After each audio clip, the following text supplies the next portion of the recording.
कल्याण लोकसभा उमेदवार निलेश हेलवे यांच्या बहुजन मुक्ती पार्टीच्या कार्यकर्ता मेळाव्यानिमित्त डोंबिवली येथे सभा घेण्यात आली।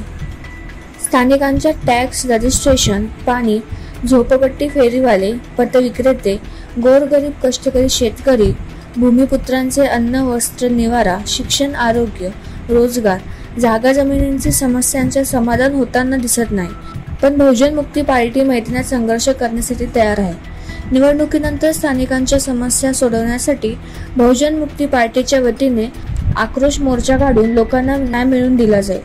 श्रीकांत शिंदेंची सीट निवडून यावी म्हणून कल्याण लोकसभेमध्ये उद्धव साहेबांनी महाविकास आघाडीच्या वतीने सक्षम उमेदवार दिला नाही असे वाटते।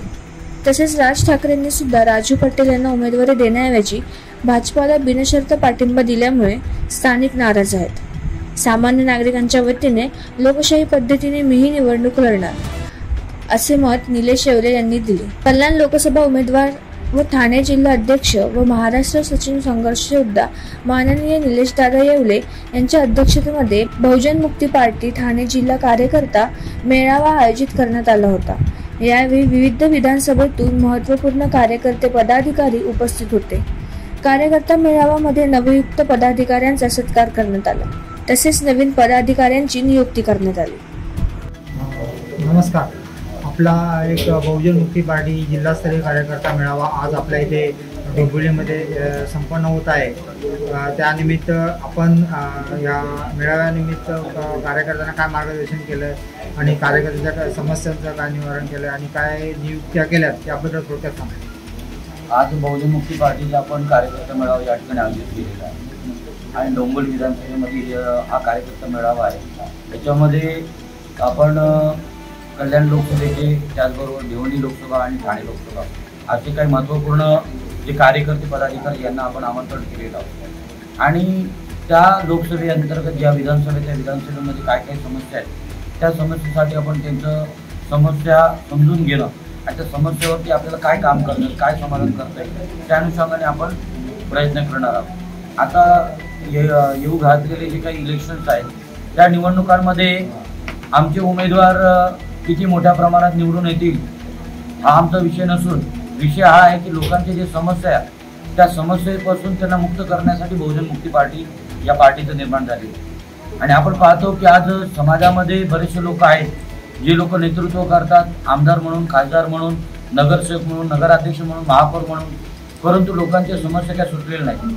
म्हणजे आपल्याला पाहायला मिळतं की समस्याचे समाधान एवढ्या 75 वर्षामध्ये पण झालेलं नाही आहे आणि आपण तथाकथित स्वातंत्र्य दिवस साजरा करत असतो। म्हणून या स्वातंत्र्यामध्ये पण आपण कुठेतरी गुलाम आहे असा भास सातत्याने आपल्याला होत राहतो।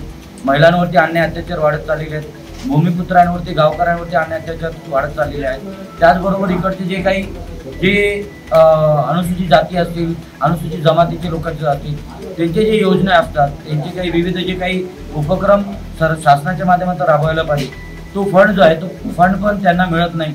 त्यांचा जो फंड आहे दुसरीकडे वळवला जातो। त्यानंतर म्हणजे रोडचे जे काही कन्स्ट्रक्शन होत आहे या कन्स्ट्रक्शनमध्ये मोठ्या प्रमाणात भ्रष्टाचार आपल्याला पाहायला मिळतो। पूर्ण ठाणे जिल्ह्यामध्ये ज्या ज्या ठिकाणी विकासाची कामं चालू आहेत त्या त्या ठिकाणी मोठ्या प्रमाणात भ्रष्टाचार झालेला आपल्याला पाहायला मिळतो। म्हणजे पार्टी आता जी काही निर्माण झालेली आहे ती केवळ आणि केवळ भ्रष्टाचार निर्माण करण्यासाठी आणि भ्रष्टाचाराच्या माध्यमातून स्वतःची पार्टी चालवण्यासाठी त्यांचं निर्माण झालेलं असेल। परंतु बहुजन महापुरुषांनी जे काही आपल्या जीवनामध्ये ते एक महान उद्देश ठेवलं, त्या महान उद्देशासाठी लोकांना हे स्वातंत्र्य प्राप्त करून दिलं। त्या स्वातंत्र्याचं मात्र इकडच्या ज्या प्रस्तावित पार्ट्या त्या लोकांनी पूर्ण थोळखंडोबा करून ठेवलेला आहे आणि षडयंत्र करून लोकांना गुलाम बनवून ठेवलेलं आहे। त्याच्यामुळे आजची ही जी काही मेळावा आहे त्या मेळाव्यामध्ये आपण लोकांच्या समस्या समजून घेतोय, जेणेकरून येणाऱ्या निवडणुकामध्ये त्या समस्यांना घेऊन आपण लोकांमध्ये जनजागृती करणार आहोत आणि निवडणूक झाल्यानंतर याच्यावरती एक मोठा ठाणे जिल्हा स्तरावरती एक ॲक्शन प्लॅन आम्ही करणार आहोत आणि त्या समस्या सोडवण्यासाठी पूर्ण प्रयत्न करून त्या समस्या सोडवण्यासाठी आम्ही पूर्ण जीवाची बाजी लावून काम करतो। आणि या मेळाव्याच्या अगोदर आम्ही पूर्ण ठाणे जिल्ह्यामध्ये 2 ते 3 दौरे केलेले आहेत। बहुजन मुक्ती पार्टी युवा आघाडी, बहुजन मुक्ती पार्टी महिला आघाडी अशा वेगवेगळ्या विंगचे आमचे 2 ते 3 दौरे झाले। त्या दौऱ्याच्या अंतर्गत साधारण 250 ते 300 कार्यकर्त्याच्या वरती आम्ही कार्यकर्ते नियुक्त केलेले आहेत। त्याचबरोबर अजून नियुक्त्या चालूच आहेत, अजून आमचे फीडबॅक चालू आहे. आता आम्ही बूथ लेवलवरती बांधणी करायला आमचं काम चालू झालेलं आहे. जवळजवळ या ठाणे जिल्ह्यामध्ये 5443 एवढे बूथ आहेत आणि त्या बूथवरती आमचं काम चालू आहे. त्या बूथपैकी जवळजवळ आमचे 2,000-2,500 बूथ आमचे जवळजवळ तयार झालेले आहेत. आता मागच्या आठवड्याचा आढावा आम्ही घेतला, त्याच्याप्रमाणे आमच्याकडे एवढा आकडा आहे आणि अजून कार्यकर्त्यांचं आमचं काम चालू आहे.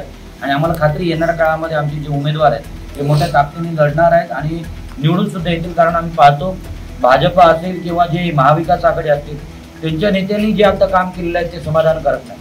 आणि ते समाधानकारक नसल्याचं काय पुरावा आहे? कारण लोकांचे समस्या एवढ्या प्रमाणात आहेत की आता तुम्ही पाहिलं वेगवेगळ्या विधानसभेतून लोकांनी निवेदनं दिलेली आहेत. इकडे उभं राहून त्या लोकांनी कारणं सांगितलेली आहेत. आता आम्ही जनतेचा दरबार आम्ही लावणार आहोत, जनतेमध्ये जाणार आहोत, लोकांमध्ये जाणार आहोत आणि लोकांच्या तोंडून आम्ही हे जे त्यांच्या समस्या समजून घेणार आहोत, जेणेकरून आमची सीट आली किंवा नाही तो विषय नाही, परंतु ज्या लोकांनी इकडच्या स्थानिक भूमिपुत्रांवरती अन्याय केलेला आहे, इकडच्या स्थानिकांवरती अन्याय केलेला आहे, त्यांची सीट नक्की पाडणार आहोत.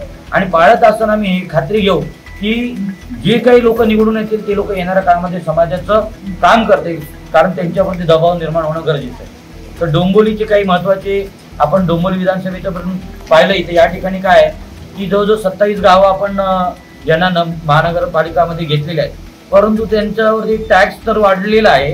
जो टॅक्स वाढलेला आहे तो पहिले साधारण 5-6 हजार पर्यंत 8 हजारापर्यंत होता, तो आज साधारण 80,000 ते 90, म्हणजे जवळजवळ 10 पटीने टॅक्स वाढवलेला आहे. परंतु त्यांना जी फॅसिलिटी द्यायला पाहिजे ते फॅसिलिटी दिलेली नाही. इकडचे जे बिल्डर्स आहेत, इकडे आता लोधा बिल्डर आहे आणि रिन्युअल बिल्डर आहे, आणि हे लोकांनी ज्या पद्धतीने इकडचे जे काही खासदार आहेत, आमदार आहेत, यांना हाताशी धरून भूमिपुत्रांना वेटीस धरलेलं आहे. तुम्ही पाहिलं तर त्यांना अजूनपर्यंत पाण्याची सोय झाली नाही.